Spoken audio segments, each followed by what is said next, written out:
Sino ba ang isinilang dito sa mundo ng may damit na? Wala. Di ba? Lahat tayo isinilang ng hubad. Tama po ba? Kaya po, pag alis natin dito sa mundong ibabaw na ito, ay wala rin tayong madadala. Kahit isa. Ang tami lang natin madadala ay yung pananampalataya natin sa Diyos. Amen po.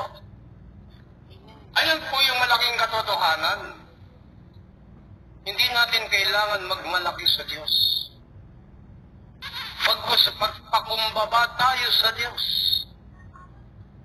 Ibigay natin sa Diyos ang nararapat na pagsamba natin at pananampalataya natin sa Diyos.